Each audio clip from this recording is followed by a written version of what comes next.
আমার কাছে অনেকে আসছে, আমি বললাম না, আমার সমস্ত পুরস্কারের দরকার নাই।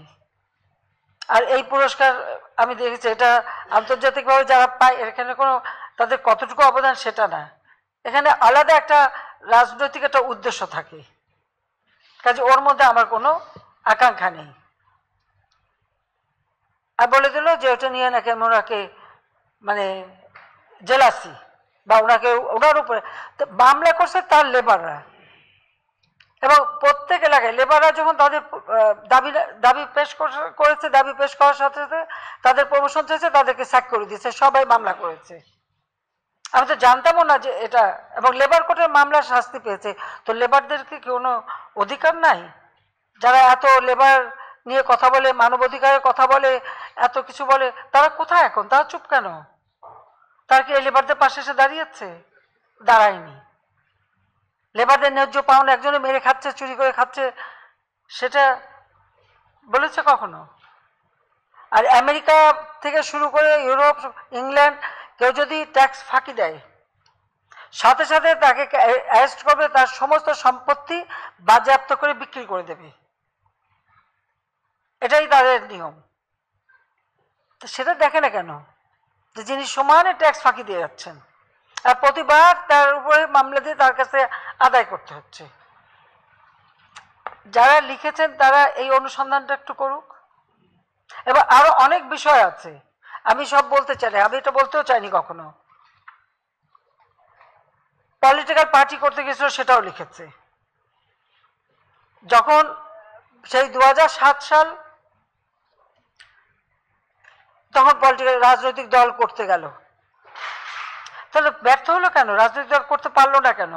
সে যদি গ্রামের মানুষকে এত কিছু দিয়ে থাকে, তো সেই মানুষগুলো তো তার জন্য ঝাঁপিয়ে আসবে, আসবে না? আসেনি কেন? কারণ সুদের চাপে তারা মৃতপ্রায় ছিল, অসুস্থ, তারা সেই জন্য তাকে কেউ সাড়া দেয়নি, সেখানে সে ব্যর্থ হয়েছে। তো সে দায়িত্ব কি আমার? আমি তো এখন জেলে।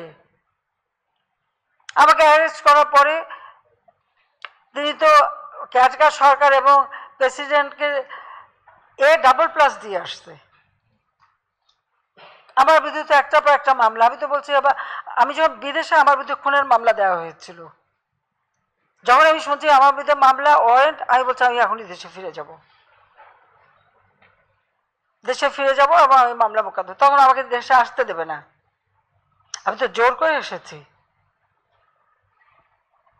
আমার সাথে তো এই তুলনা করা যায় না। তিনি একটা ব্যবসায়ী, যে তার কথা বেঁচে খায়। এখন আরেকটা প্রশ্ন আমার, আমি কখনো কিছু বলিনি এ পর্যন্ত, এই যে বিদেশে বিদেশে এত বিনিয়োগ করে বেরিয়েছে, টাকাটা কোত্থেকে আসছে? কার টাকা? কিভাবে কামাই করেছে এই টাকাটা? এটা বিনিয়োগ কিভাবে হলো?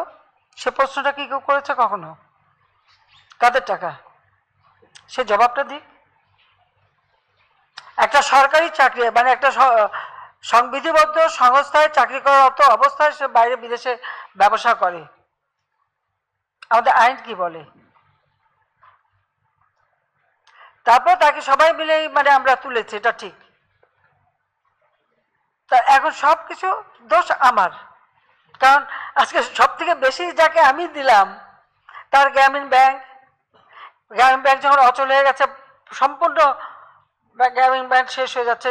সেই 96, 97 সাল, 98, 79 সাল, ওই 98, 79 সেই সময়, 89 মানে কত, হ্যাঁ 99, 98, 99 সাল, এই 98, 99 সালে যখন আমার বন্যা, 3 মাস ধরে বন্যাতে আমরা সেই পর্যদস্ত অবস্থা, কিভাবে মানুষকে বাঁচাবো সেই সে ব্যস্ত। সেই সময় গ্রামীণ ব্যাংক বসে যায়, তখন যদি 400 কোটি টাকা দিয়ে ব্যাংক আমি রক্ষা করে দিয়েছি, এটুকু কৃতজ্ঞতা তো মানুষের থাকা দরকার। আর তাকে যে টেলিনরের সাথে পার্টনারশিপে যে ব্যবসাটা আমি দিলাম, ফোনে আমাকে বললো গ্রামের মেয়েদেরকে ফোন দেবে, সেই ফোন দিয়ে মেয়েরা অর্থ উপার্জন করবে। কয়টা আমি অর্থ উপার্জন করতে পেরেছি? নিজের ফোন দিয়ে বিল ক্লিন্টনের সবাই মহিলাদের এনে বসিয়েছে, যা শিখেছে তাই তারা বলে দিয়ে বলছে স্যার কই, স্যারের ফোনটা ফেরত দিতে হবে। তা আমি জিজ্ঞেস করলাম যে আপনি যে বলে এটা আপনার ফোন, আমি ফোন কোথা থেকে পাবো? আমেরিকান এম্বাসিতে অনুষ্ঠান হয়েছিল, যারা অনেক সাংবাদিক যারা ছিলেন নিশ্চয়ই মনে থাকার কথা। এই তো জিনিস, তো এই জিনিস আমি আর কি বলবো। আর সব থেকে বেশি যে করে তার বিরুদ্ধে এখন উনি জিবাদ দিয়ে বেড়াচ্ছেন। ওনার সঙ্গে ওনাকে যে ওনার জেলাসি করার কি আছে? সে আসুক না, মাঠে আসুক, চলুক আমার সাথে। আমেরিকার ডিবেট হয় না, চলুক না, আসুক, কথা বলবো। সব থেকে বেশি আজকে আর্থিক সুবিধা থেকে সবকিছু পেয়েছে তো আমার হাত থেকে। ওয়াশিংটনে তার মাইক্রো ক্রেডিটে কেউ অংশগ্রহণ করে না। আমি গেছি যেখানে হিলারি ক্লিন্টন এসছে, কুইন সোফি এসছে, হ্যাঁ, আমরা তাকে খুবই প্রমোট করেছি, এটা ঠিক। এখন তার কথাটা হচ্ছে উপকারীরা বাগে খাক, যাতে উপকারটা স্বীকার করতে না হয়। এটাই তো বাস্তবতা। যা এখন এখন ওনার পয়সা আছে, উনি লেখাচ্ছেন। এই যে কতজন নোবেল লয়েড সহ তাদের যে বিবৃতিটা, এই বিবৃতিটা কি বিবৃতি? এটা তো বিজ্ঞাপন। তো উনি যদি এতই পপুলার হবে, তার বিজ্ঞাপন দিয়ে এতজনের ইয়ে করতে হবে কেন, নাম দিতে হবে কেন? তার জন্য সারা পৃথিবী ঝাঁপিয়ে পড়বে। কেউ তো আমাকে একজনও কেউ বললো না।